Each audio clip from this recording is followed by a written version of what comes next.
नमस्कार विद्यार्थी मित्रांनो, कालचं टेक्निकल कारणामुळे बंद पडलेलं लेक्चर आज आपण या ठिकाणी बघत आहोत बघा. चला तर मग विद्यार्थी मित्रांनो सुरुवात करूयात आपल्या या KK अकॅडमीवरच्या आजच्या या लेक्चरला. आजचं लेक्चर हे रेकॉर्डेड फॉर्ममध्ये मी तुम्हाला देणार आहे. तर विद्यार्थी मित्रांनो, ज्ञानपीठ हा अतिशय महत्त्वाचा पुरस्कार जो आहे तो आता आपण या ठिकाणी बघणार आहोत. नेहमीप्रमाणे एका कवितेनं आपण सुरुवात करूयात बघा.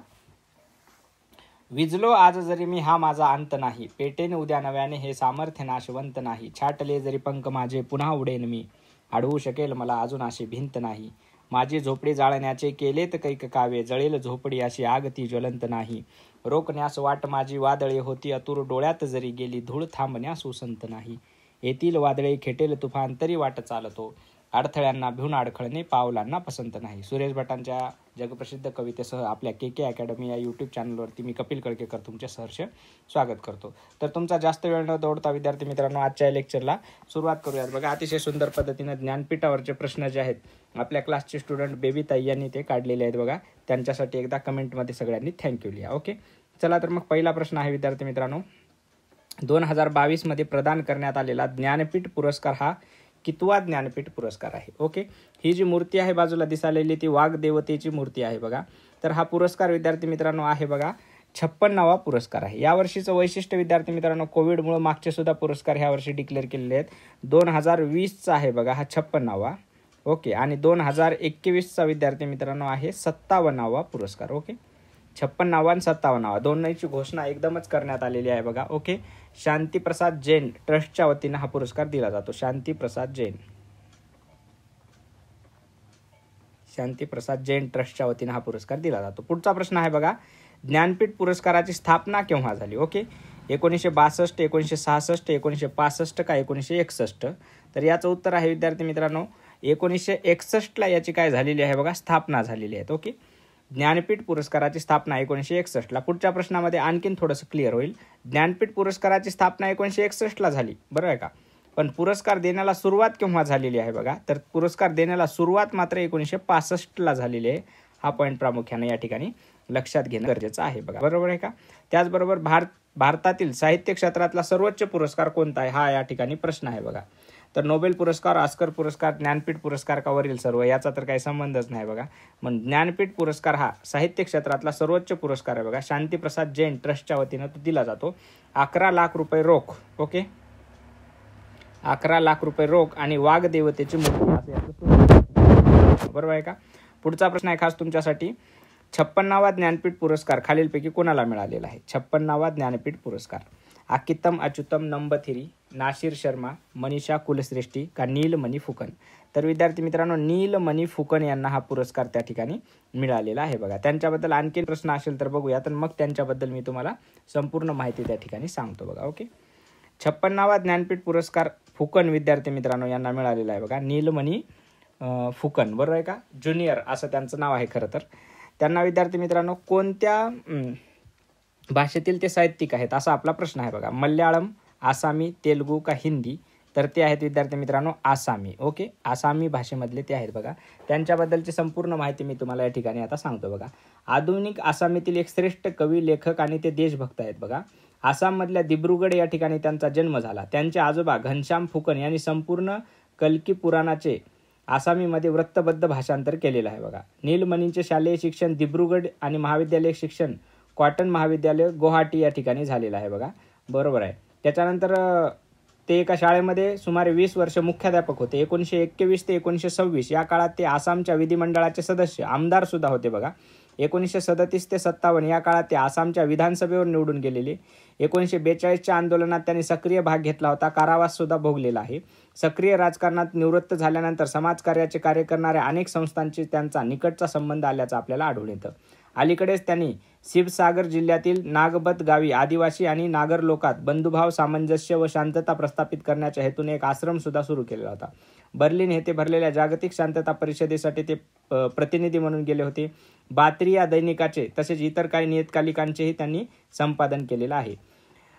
नीलमणी फुकन यांचे सुमारे 12 काव्यसंग्रह प्रकाशित आहेत बघा. कविता प्रामुख्याने सुनीत आणि भावगीतांच्या स्वरूपातले आहेत बघा, बरोबर आहे का.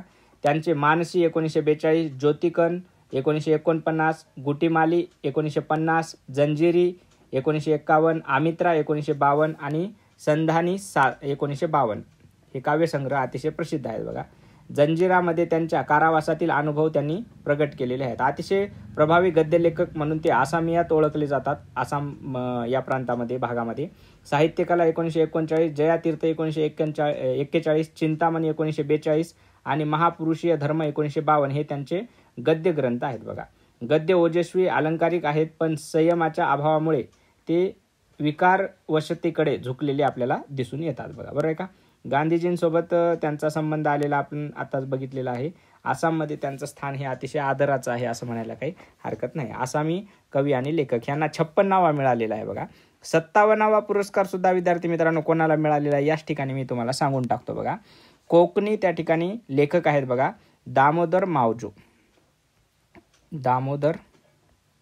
मावजो यांना विद्यार्थी मित्रांनो 57वा त्या ठिकाणी ज्ञानपीठ पुरस्कार मिळालेला आहे बघा. ओके. ते दुसरे कोकणी आहेत बघा. त्याच्या आधी 2006ला रवींद्र केळेकर यांना मिळालेला होता. लेखक, कादंबरीकार, पटकथाकार. कार्मोलीन या कादंबरीला साहित्य अकादमीचा पुरस्कार सुद्धा दामोदर मावजो यांच्या मिळालेला आहे. सूद नावाची कादंबरी, कार्मोलीन नावाची कादंबरी, सुनामी सायमन नावाची कादंबरी. गोवा राज्य चित्रपट महोत्सवात 1997ला सर्वोत्कृष्ट संवाद पुरस्कार सुद्धा त्यांना मिळालेला आहे बघा. ओके. त्याचबरोबर साहित्य अकादमीचे कार्यकारी मंडळावर ते सदस्य होते. त्यांची पहिली कथा अशोक ही 1965ला प्रकाशित झाल्याचं आपल्याला लक्षात येतं. ही दुसऱ्यांदा सांगितलेली माहिती ही दामोदर मावजी यांची होती बघा. पुढचा प्रश्न आहे खास तुमच्यासाठी. 56वा ज्ञानपीठ पुरस्कार मिळवणारे फुकन हे आसामी साहित्यिक असून ते ज्ञानपीठ पुरस्काराचे मानकरी कितवे आसामी आहेत असं त्या ठिकाणी विचारलेलं आहे. ओके. कितवे आसामी आहेत असा प्रश्न विचारलेला आहे. तर विद्यार्थी मित्रांनो ते कितवे आहेत बघा, तिसरे आहेत. ओके. तिसरे आहेत. याआधी विद्यार्थी मित्रांनो 2 जणांना हा पुरस्कार आसामी भाषेमधला मिळालेला आहे. ते तिसरे आहेत. ओके. तिसऱ्यांदा. आदिवासी लोककलेचे ते तज्ज्ञ म्हणून मानले जातात. त्याचबरोबर विद्यार्थी मित्रांनो पुढचा प्रश्न आहे. ज्ञानपीठ पुरस्काराचे पहिला ज्ञानपीठ कुणाला मिळाला होता. ओके. पहिला ज्ञानपीठ कुणाला मिळाला होता तर तो मिळाला होता विद्यार्थी मित्रांनो गोविंद शंकर कुरूप, GS कुरूप यांना त्या ठिकाणी मिळाला होता बघा पहिला ज्ञानपीठ पुरस्कार. ओके. हा एक पॉईंट त्या ठिकाणी लक्षात घ्या. त्याचबरोबर पुढचा प्रश्न आहे. ज्ञानपीठ पुरस्कार हा मरणोत्तर दिला जातो. विधान योग्य आहे का अयोग्य आहे तुम्हाला सांगायचे. तर ते विधान विद्यार्थी मित्रांनो पूर्णतः अयोग्य आहे. मरणोत्तर हा पुरस्कार कधीही कोणाला दिला जात नाही. 10वा प्रश्न आहे. ज्ञानपीठ पुरस्काराचे पहिले मानकरी गोविंद शंकर कुरूप हे कोणते साहित्यिक होते, कुठल्या भाषेतले साहित्यिक होते. ओके. पहिला पुरस्कार ज्यांना प्राप्त झाला होता असे. ओके. ते विद्यार्थी मित्रांनो होते बघा मल्याळम लेखक होते. हा एक पॉईंट त्या ठिकाणी लक्षात घ्या. गोविंद कुरूप हे मल्याळम. हे कधी न बदलणारा डेटा आहे बघा. ओके. ज्ञानपीठ पुरस्काराचे पहिले मानकरी असलेले गोविंद कुरूप यांना त्यांच्या कोणत्या साहित्यासाठी पुरस्कार मिळाला होता. ओके. हा प्रश्न त्या ठिकाणी आहे बघा. तर त्यांचं साहित्य आहे विद्यार्थी मित्रांनो ज्याच्यासाठी त्यांना हा पुरस्कार दिला गेला होता तो आहे उडक्कुझल. ओके. उडक्कुझल. पुढचा प्रश्न आहे. ज्ञानपीठ पुरस्काराच्या पहिल्या महिला विजेत्या कोण आहेत. बरोबर आहे का. आतापर्यंत 7 महिलांना हा पुरस्कार मिळालेला आहे. 1976ला विद्यार्थी मित्रांनो 12वा पुरस्कार जेव्हा दिला गेला तो पहिला महिलेचा होता. तो होत्या विद्यार्थी मित्रांनो आशापूर्णा देवी. ओके. आशापूर्णा देवी यांना पुरस्कार मिळालेला आहे बघा. ओके. त्याच्यानंतर सिंधी भाषेतल्या साहित्यिकास आतापर्यंत किती वेळा पुरस्कार मिळालेला आहे तुम्हाला सांगायचं आहे बघा. ओके. सिंधी भाषेतल्या साहित्यिकाला आतापर्यंत किती वेळा हा पुरस्कार मिळालेला आहे. 2 वेळा, 3 वेळा, 4 वेळा का यापैकी नाही. 13व्या प्रश्नाचं उत्तर आहे विद्यार्थी मित्रांनो यापैकी नाही. सिंधी भाषेतल्या कवीला आतापर्यंत किंवा लेखकाला एकदाही पुरस्कार मिळालेला नाही. सर्वाधिक ज्ञानपीठ पुरस्कार कोणत्या भाषेला मिळालेला आहे तर तो मिळालेला आहे ऑब्वियसली हिंदीलाच मिळालेला आहे बघा. बरोबर आहे का. पुढचा प्रश्न आहे. सर्वाधिक ज्ञानपीठ पुरस्कार हिंदीला मिळालेला आहे. तो आतापर्यंत किती वेळा मिळालेला आहे. ओके. हिंदीला. ओके. असा प्रश्न आपला आहे बघा 15वा प्रश्न. तर आतापर्यंत हिंदी भाषेतल्या साहित्यिकाला 11 वेळा. ओके. हिंदी भाषेतील साहित्यिकाला 11 वेळा तो दिला गेला आहे. संविधानातील 8व्या परिशिष्टातील किती भाषांना ज्ञानपीठ पुरस्कार दिला जातो तर 8व्या परिशिष्टातल्या विद्यार्थी मित्रांनो सगळ्या भाषांना म्हणजे 22 पैकी 22 भाषांमध्ये हा पुरस्कार त्या ठिकाणी दिला जातो. हा एक पॉईंट त्या ठिकाणी प्रामुख्याने लक्षात घेणं गरजेचं आहे बघा. पुढचा प्रश्न आहे मित्रांनो तुमच्यासाठी की संविधानातील 8व्या परिशिष्टातील 22 भाषांसोबत आणखी एका भाषेला 8व्या परिशिष्टात कोणती भाषा नाही तर इंग्रजी. कलम विद्यार्थी मित्रांनो 5 पासून ते कलम 11 पर्यंत नागरिकत्व आहे. त्याच्यामध्ये काही कलमांमध्ये स्वीकृती तत्वाद्वारे नागरिकत्व घेणाऱ्यांना 8व्या अनुसूचीतील एखाद्या भाषेचं ज्ञान असावं अशी एक ओळ आहे बघा. ओके. तर 8व्या भाषेतील एखाद्या भाषेमध्ये त्याच्यात इंग्रजी नाही आहे बघा, हा पॉईंट लक्षात घ्या. ओके, म्हणजे 8व्या अनुसूचीतल्या 22 भाषा आणि एक इंग्रजी अशा एकूण 23 भाषांमध्ये साहित्य रचना करणाऱ्यांना त्या ठिकाणी हा पुरस्कार दिला जातो बघा. हा पॉईंट प्रामुख्यानं लक्षात घेणं गरजेचं आहे. मराठीमध्ये विद्यार्थी मित्रांनो आत्तापर्यंत हा पुरस्कार जो आहे तो मिळालेला आहे बघा. हे आहेत वि.स. खांडेकर. ओके, 1974ला विद्यार्थी मित्रांनो त्यांना ययाती नावाच्या कादंबरीसाठी हा पुरस्कार मिळाल्याचं आपल्या लक्षात येतं बघा. अतिशय सुंदर कादंबरी आहे बघा ययाती. तुम्ही जर कधी वाचली असेल तर तुमच्या लक्षात येईल बघा. त्याच्यामध्ये ययाती कादंबरीमध्ये विद्यार्थी मित्रांनो एका ठिकाणी वि.स. खांडेकरच सांगतात की ही कादंबरी ययातीची कामकथा, देवयानीची संसार कथा, शर्मिष्ठेची प्रेमकथा, कचाची भक्तिकथा अशा पद्धतीनं ती लिहिलेली आहे. फक्त हा पुराणक संदर्भ त्यांनी घेऊन अतिशय सुंदर पद्धतीनं ती रचलेली आहे बघा. आपल्या प्रतिभा वगैरे वगैरे ह्या सगळ्या गोष्टी त्यांनी त्या ठिकाणी वापरलेल्या आहेत. कामुक लंपट स्वप्नातही ज्याला संयम ठाऊक नाही अशा ययाती, अहंकारी महत्त्वाकांक्षी, मनात दंश करणारी आणि प्रेमभंगाने अंतरंगात द्विधा झालेली देवयानी, स्वतःच्या सुखाच्या पलीकडेही सहज पाहणारी आणि ययातीवर शरीर सुखाच्या वासना तृप्तीच्या पलीकडे प्रेमाचा वर्षाव करणारी शर्मिष्ठा आणि निरपेक्ष प्रेम हाच ज्यांचा स्वभाव धर्म होऊन बसला आहे असा विचारी संयमी ध्येयवादी कच या 4 प्रमुख पात्रांच्या भोवती ययाती ही कादंबरी फिरत असते बघा. 1974चा पहिला पुरस्कार. त्याच्यानंतर विद्यार्थी मित्रांनो वि.वा. शिरवाडकर 1987चा पुरस्कार त्यांना मिळालेला बघा. वि.वा. शिरवाडकरांना विशाखा नावाच्या काव्यसंग्रहासाठी. ओके, विशाखा. तुम्हाला कुसुमाग्रज माहीतच आहेत विद्यार्थी मित्रांनो. त्यांच्या बऱ्याच कविता आपण कायम म्हणत असतो. ओळखलत का सर मला पावसात आला कोणीपासून ते विद्यार्थी मित्रांनो कुठल्या कवितेपर्यंत आपल्या. ओके, प्रेम कर भिल्लासारखं पर्यंत. ओके, त्याच्यानंतर विद्यार्थी मित्रांनो विंदा करंदीकर यांना पुरस्कार मिळाला 2003चा. ओके, अतिशय प्रसिद्ध साहित्यिक आहेत विंदा करंदीकर विद्यार्थी मित्रांनो. त्यांच्यासुद्धा कविता खूप वेळा आपण म्हणतो. अष्टदर्शने नावाच्या काव्यसंग्रहाला तो मिळाला बघा. अष्टदर्शने काव्यसंग्रहाला मिळाला होता. त्यांची एक सुंदरशी कविता आहे बघा, खूप मोठी आहे म्हणून दाखवतो मी तुम्हाला. माझी आवडती कविता आहे बघा ती. हा रस्ता अटळ आहे माझ्या मना बंद दगड असं कवितेचं नाव आहे बघा, विंदा करंदीकरांची. हा रस्ता अटळ आहे ज्ञानाशिवाय, अन्नाशिवाय, कपड्याशिवाय, ज्ञानाशिवाय, मानाशिवाय. कुडकुडणारे हे जीव पाहू नको डोळे शिव. नको पाहू जिने भकास, ऐन रात्री होतील बास. छातीमध्ये आडेल श्वास, विसर त्यांना दाब कड माझ्या मना बंद दगड.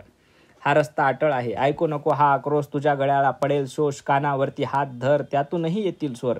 म्हणून म्हणतो ओत शिशे सांभाळ सांभाळ लागेल पिशे. रडणाऱ्या रडशील किती, झुरणाऱ्या झुरशील किती, पिचणाऱ्या पिचशील किती. ऐकू नको असला टाहो माझ्या मना दगड हो. हा रस्ता अटळ आहे. येतेच असतात निसाचर जागोजागी रस्त्यावर. असतात नाचत काळोखात, हसतात विचकून काळे दात. आणि म्हणतात कर हिम्मत आत्मा विक उचल किंमत. माणूस मिथ्या सोने सत्य स्मरा त्याला स्मरा नित्य. भिशील ऐकून असले वेद बंद दगड नको खेद. बंद दगड आजपासून काय आडेल तुझ्या वासून. गालावरचे खारे पाणी पिऊन काय जगेल कोणी. काय तुझे हे निश्वास मरणाऱ्याला देतील श्वास. आणि दुःख छाती फोड देईल त्याला सुख थोडे. आहे तेवढे दुःख फार माझ्या मना कर विचार. हास रगड बंद दगड माझ्या मना बंद दगड. हा रस्ता अटळ आहे घाण सारी अटळ आहे ही शिसारी. एक वेळ अशी येईल घाणीचेही खत होईल. अन्यायाची सारी शिते उडतील पुन्हा होतील भूते. ह्या सोन्याचे बनतील चूल सुळी जाईल सारे कुळ. ऐका टापा ऐका आवाज लाल धूळ उडते आज. त्या मागून येईल स्वार या दगडाला लावील धार. इतके यश तुला रगड माझ्या मना बंद दगड. विंदा करंदीकर. त्याच्यानंतर 2014ला हा पुरस्कार विद्यार्थी मित्रांनो भालचंद्र नेमाडे यांना मिळालेला आहे बघा. हिंदू एक जगण्याची अडगळ अशा पद्धतीची त्यांची कादंबरी होती बघा. तर ही झाली ही ज्ञानपीठ पुरस्काराबद्दलचं. याच्या व्यतिरिक्त कुठलाही प्रश्न तुम्हाला त्या ठिकाणी विचारला जाणार नाही. आपले हे चॅनल जे आहे विद्यार्थी मित्रांनो KK अकॅडमी सबस्क्राईब करा. तुकामणी नावाच्या टेलिग्राम चॅनलला जॉईन व्हा. आणि उद्या अशाच पद्धतीचं एक नवीन लेक्चर आपण 10:10 घेऊन येऊयात. आजचं हे रेकॉर्डेड असू द्यात.